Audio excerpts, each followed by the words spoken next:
Hi friend, आप लोग कैसे हैं? सॉरी, थोड़ा सा कुछ प्रॉब्लम था, इस वजह से मैं बना नहीं पा रहा था। कुछ फैमिली से रिलेटेड था प्रॉब्लम। चलिए, ये लिखा है यूपीटीजीटी है। पीजीटी में बहुत सारे लोग मैसेज किए थे, मैंने रिप्लाई नहीं किया, तो इसके लिए सॉरी। मैं सबका कर दूंगा मैसेज, जिसकी भी क्वेरीज है व्हाट्सअप से चाहे जैसे।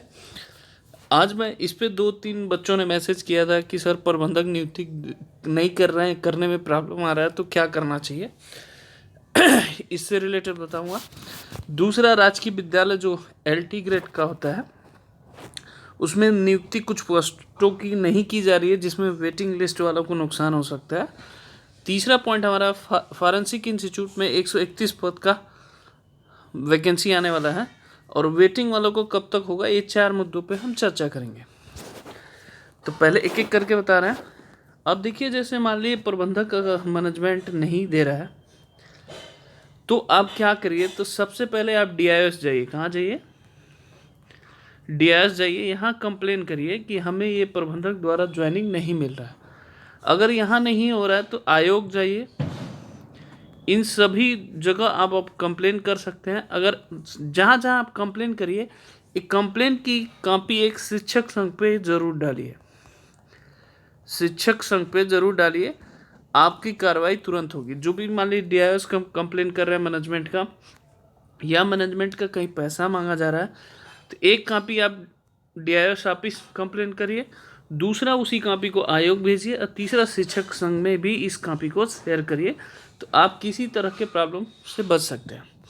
चौथा, मान लीजिए किसी में मैनेजमेंट है नहीं, अगर मान लीजिए, तो वहाँ का जो प्रिंसिपल होता है, मैं आपको बता दूं, बहुत लोग क्वेश्चन पूछे थे, प्रिंसिपल जो होता है वो ज्वाइनिंग देता है, बट एक समस्या आती है बाद में। वो प्रॉब्लम क्या होता है, वो चीज़ें ध्यान से सुनिएगा। समस्या ये हुआ, ज्वाइनिंग तो आपको करा देगा, सैलरी भी मिलेगा, लेकिन आपको एनओसी नहीं मिलेगा। ये चीज़ें समझिएगा कि कहीं प्रमोशन नहीं मिलेगा, सैलरी तो जैसे इंक्रीमेंशन होगा वो मिलता रहेगा आपका, एनओसी नहीं मिलेगा। आपका जो सिक्योरिटी होता है, मान लीजिए कभी कोई अधिकारी आके पूछता है कि आप किस पद पे हैं, तो वो चीज़ें नहीं मिलता है। लेकिन हालांकि ज्वाइनिंग करने के बाद सैलरी वाली सारी प्रक्रिया आपका एज इट इज़ होता है। बाकी आप क्विट करके कहीं और नहीं जा सकते, ट्रांसफ़र भी आप नहीं ले सकते। ये प्रॉब्लम होता है जहाँ पे मैनेजमेंट नहीं होता है। तो इस तरह के अगर स्कूल मिले हैं तो कोशिश करिए अभी ट्रांसफ़र म्यूचुअल अगर कर हो सकता है तो कराइए, नहीं तो वहीं ज्वाइन करिए। जिन लोगों को लाइफ टाइम तक रहना है तो कोई प्रॉब्लम नहीं होगा। ये चीज़ क्लियर कट अब समझ लीजिएगा। किसी तरह की अफवाह की बातें में ध्यान मत दीजिए। अगर पैसे मांगे जा रहे हैं तो आपको मैंने बताया कि कैसे कैसे कार्रवाई आप कर सकते हैं। ठीक है, बाकी अब बढ़ते हैं। कुछ मुद्दों भी मैंने सबकी मुद्दों बताया था। दूसरा चीज़ हमने कहा था वेटिंग लिस्ट वालों को, मैं फिर से बता दूँ, 15 जनवरी के बाद ही होगा, इससे पहले नहीं होगा। हर सब्जेक्ट का वेटिंग लिस्ट अलग अलग होगा। कुछ लोग कह रहे हैं, जैसे बहुत मैं देख रहा था आज, मैं बहुत दिन बाद मैंने यूट्यूब खोला था तो देख रहा हूँ कि उस पर कई लोग कह रहे हैं कि कुछ कोचिंग वाले कह रहे हैं वेटिंग लिस्ट क्लियर नहीं होगा, आएगा ही नहीं। इस तरह की अफवाह पे ध्यान मत दीजिए, अफवाह पे ध्यान मत दीजिए। वेटिंग लिस्ट हर साल आया है, आयोग की वेबसाइट पे है, आप देख सकते हैं। आप मेरे बात पे भी भरोसा मत करिए, आयोग की वेबसाइट पे जाइए, देखिए, हर साल वेटिंग क्लियर होता है। तो इस तरह की बातें क्लियर हो जाएगा, और आयोग की वेबसाइट में हर साल वेटिंग क्लियर होता है, लगभग 7.5% तो 100% क्लियर होता है। आप ये चीज़ देख सकते हैं, चाहे 2011, 2013, चाहे इससे पहले भी जितनी भी वैकेंसियाँ हुई हैं। तो आप इस तरह की अफवाह पे बिल्कुल भी ध्यान मत दीजिए, रिलैक्स रहिए, आपका वेटिंग आएगा ही आएगा। अब कुछ वेटिंग वालों को कहाँ कहाँ प्रॉब्लम हो सकती है मैं आपको बता रहा हूँ। चलिए आगे बढ़ते हैं। देखिए, अब देखिए, ये जो चयनित अभ्यर्थी थे, यहाँ पे दिखा रहा है कि प्रवक्ता में 124, अगर ये 124 क्लियर होता है तो जो पीजीटी में वेटिंग में हैं उन सबों को, बेचारों को हो सकता है। लेकिन ये यूपीपीसीएस का जो नियुक्ति प्रक्रिया उसमें फंसी है, फाइलों में चल रही है। एलटी ग्रेड के 75 पदों की नियुक्ति होनी है, ये भी एक प्रॉब्लम है। तो अगर ये दोनों क्लियर होता है तो सपोज करिए पीजीटी में आपका इतना क्लियर हो जाएगा, जानते ही हैं आयोग जल्दी से, हालांकि सब कुछ हो चुका है, डॉक्यूमेंट वेरिफिकेशन सब कुछ हो चुका है।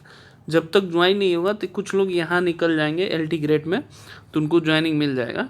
अब 75 टीजीटी में हैं जो एलटी ग्रेड के शिक्षकों के हैं, उनका ये क्लियर हो जाएगा। तो ये भी 75 वेटिंग उसी से ही निकलेंगे। बहुत सारे बच्चे इसमें भी हैं जो टीजीटी में वेटिंग में है, तो वहाँ से भी हटेंगे, तो वेटिंग वालों को होना तय है। ये पहली सबसे बड़ी खबर है। दूसरी खबर की तरफ चलते हैं कि फॉरेंसिक इस इंस्टीट्यूट में 131 पदों की जो लोग एलिजिबल हैं वो जरूर भरें। असिस्टेंट प्रोफेसर और कनिष्ठ अध्यापक का 16 पोस्ट आएगा। प्रयोगशाला सहायक का 14 पोस्ट आएगा। वरिष्ठ सहायक का 8 पोस्ट। एसोसिएट प्रोफेसर और वैज्ञानिक का 6। असिस्टेंट रजिस्टर और वैज्ञानिक अधिकारी का 5। टोटल मतलब इसमें कंप्यूटर ऑपरेटर से लेके 3 ये सारे पद आएंगे। मतलब साइंस स्ट्रीम वाले जो भी बच्चे हैं इसकी पोस्ट को ज़रूर भरें। ये आपका जो वैकेंसी आने वाला है उसकी मैं बता रहा हूँ। इसकी जल्दी ही नोटिफिकेशन जारी कर दी जाएगी, हालांकि इसी हफ्ते में करेगा। शिक्षकों को पहली बार मिलेगी टीएलएम की राशि। तो टीएलएम की राशि आप देखेंगे 300 रुपया हर महीने मिलेगा, जो आपकी सैलरी में ऐड होके आएगा। ये चीज़ें समझिएगा, 300 रुपया। तो कुछ अच्छी खबरें थी और कुछ प्रॉब्लम था, ये चीज़ें समझिएगा। और वेटिंग लिस्ट वाले परेशान ना हो, उनको ज़रूर मिला देगा, वो भी 15 जनवरी के बाद ही आएगा। सभी को मेरे तरफ से बेस्ट ऑफ लक। अभी तक जिसको भी रिप्लाई नहीं किया हूँ ज़रूर करूँगा। ओके, जय हिंद, जय माता दी।